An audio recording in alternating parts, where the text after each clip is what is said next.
On another topic, Yusek, Rep. Leviste claims you're demanding him to pay for the, quote, sleepless nights and anxiety you're having over his libel case against you. Any comment po? Plus, for ruining my integrity. Okay, 500 million, yes, 500 million damages. It is part of my compulsory counterclaim. I believe that because of twisting some facts in the complaint, and it ruined my integrity as Palace press officer, I believe that I deserve such, and I am entitled to such damages. So, ano sabi niya? Sleepless nights? Okay. So, in other words, anong word exactly sinabi niya? Sleepless nights and anxiety, and kaya niya raw pong sagutin yung pangpagamot niyo, Yusek. Good. Very good. He admitted that he is causing me sleepless nights and anxiety. So, that will be part of the case. Sunod na tanong mula kay Tina Maralit ng Manila Times. Good morning, Yusek. Yusek, hingi ko lang po yung reaction nyo sa sinabi kamakailan ni Senator Amy Marcos.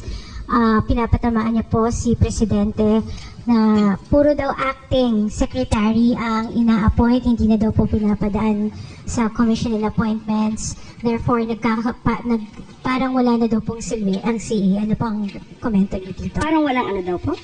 Parang wala na daw pong silbi ang CA dahil puro acting secretaries ang ina-appoint ng Presidente. Parang may nadinig pa po ako ibang word na ginamit niya. Modus operandi daw po. Okay. That's too harsh. Very harsh. Para sabihin ito sa Pangulo, dahil sabi mo nga ito ay pinapatungkulan niya sa Pangulo.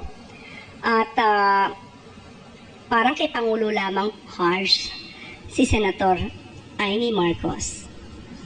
At hindi natin ito nakikita sa ibang mga kaalyado niya na nasasangkot sa ibang mga di umanong paggawa ng anomalya. Well, anyway, the President means no offense to the Commission on Appointments.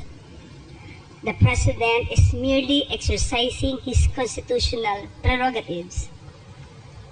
He can make an appointment in temporary or permanent positions.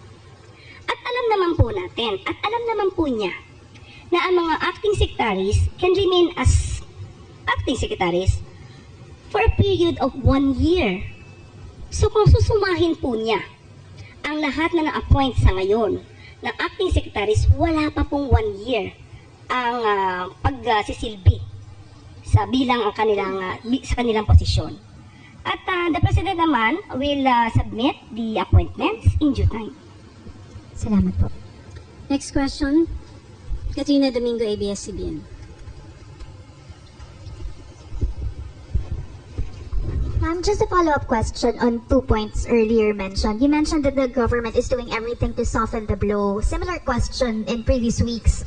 Paano po yung middle class? Ano po in particular yung mga programa na inilalatag ng gobyerno to soften the blow on the middle class who are not commuting to work but are bringing their own vehicles or motorcycles to work and nahihirapan na po sa taas ng presyo ng gasolina? Ngayon, makikita po natin, meron pong inilunsad na 50% discount sa MRT 3 and LRT 2. Yan po ay malaking bahagi at ibang malaking bagay po na tulong ng ating Pangulo at ng gobyerno sa ating mga kababayan. Nandyan din po ang inilulunsad na libreng sakay. At kapag ka po, nandyan na po ang gagawing pag-reduce or pag-suspend ng excise tax, mararamdaman din po natin ito dahil maybe hindi sila bumibili ng kanilang gasolina, pero indirectly makakaramdam po sila ng kapakinabangan dito. Ma'am, may we know the cause of the delay of the signing of the reduction of the excise tax? Is the President experiencing some kind of pushback, either from certain cabinet secretaries or certain sectors who would want to retain the VAT or the excise tax to keep afloat the government's coffers? No, it is this is the mere fact that the President wants it to be enforced immediately. The only reason that he could not do it because the bill has not been reached the president as of now. So there is no reason for him to sign. So after that, maybe after signing, he will immediately make an order either to reduce or to suspend the excise tax. So, ang bottleneck, ma'am, if not po sa mismong Pangulo, na kanino po naaantala? Sino po yung cause of delay if not the President? I'm not so sure right now. I am not so sure right now. But this is the words, no, that came from the president. He wants this emergency power to be given to him in order to at least, no, lessen the impact of the crisis in the Middle East. Ma'am, last clarification. Balikan ko lang po yung anti-EPAL question earlier. Just a clarification, is the President exempted from the anti-EPAL provision in the General Appropriations Act of 2026? That is the event of the president. So he should at least show to the people that the government is running, the government is properly managed for the country and for the people. So dapat makita siya. Dapat nakikita ang Pangulo dahil ang pagpapakita ng Pangulo ay pagpapakita ng tiwala sa mga kababayan natin na kung anumang krisis meron tayo ay maaari natin itong malampasan. Salamat po. Next question, Tristan. Po mag-uumpisa na yung impeachment hearings kay Vice President Sara Duterte on March 25. But as early as last week, may mga nagsasabi na po na there's impeachment vote buying. May mga nagtatangka na rin pong gusto daw i-impeach si Vice President Duterte para malayo sa flood control scandal or para hindi sila madawit doon. Ano po ang pananaw ng palasyo sa ganitong mga pahayag na ini-impluwensyahan yung mangyayari sa impeachment? Sino nagsabi niyan? Isa po nagsabi, si Congressman Toby Chanco. Yes. Itong si Congressman Toby Chanco, ang daming sinasabi, pero wala tayong nakikitang anumang ebidensya. Sinabi niya na 1,000,000% na papanagutin ng Vice Presidente ang mga corrupt or gumawa ng anomalya sa pondo ng bayan, especially the flood control projects. Kaya ang hamon natin mismo kay Congressman Toby Chanco para mapatunayan niya to, hindi ba dapat kahit hindi pa presidente, ang Vice Presidente dapat nagtatrabaho na siya para mapanagot ang mga di umanong corrupt, lalong-lalo na doon sa mga ghost projects nung panahon ng kanyang ama.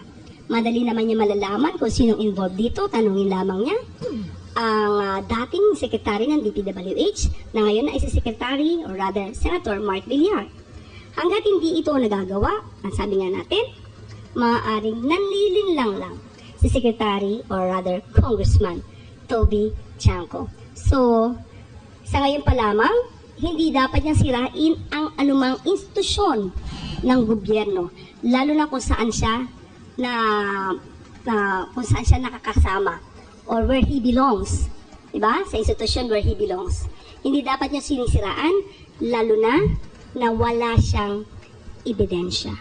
Kawawa ang mga Pilipino sa mga taong puro fake news ang inihahatid sa atin. Katulad ng sinabi ng ating Pangulo sa kanyang mensahe, iwasan po nating magbigay ng fake news. At kasama na po kayo doon, Congressman Toby Chanco. Follow-up question mula kay Ivy Reyes, Billionaire. Yusek, in response, Kong Toby Chanco said he does not know why you're so fixated with VP Sara, and also it's the reason why he filed a resolution to expedite the impeachment of VP Sara to answer the allegations that he's allied with the Vice President. Am I fixated? So tanong natin sa kanya yan, sino ba ang tinititigan niya?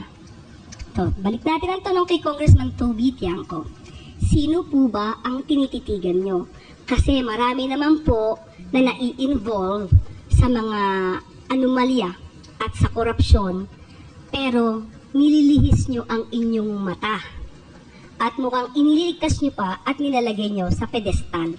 Samantalang noon pa po, last year pa po, ito, na i-issue pero wala kayong anumang ingay patungkol dito. At sinasabi lamang niya, millions compared to billions. Ibig ba sabihin kapag mas maliit ang halagang di umanong ninakaw ay wag nang pansinin. Ganun po ba ang nais ni Congressman Toby Tiangco? Hindi po yan nararapat. Maliit malaki ang anumang ninakaw o di umanong ninakaw dapat panagutan. Last question, Ivan Mayrina, GMA 7. Yusek, balikan ko po yung tungkol sa emergency powers.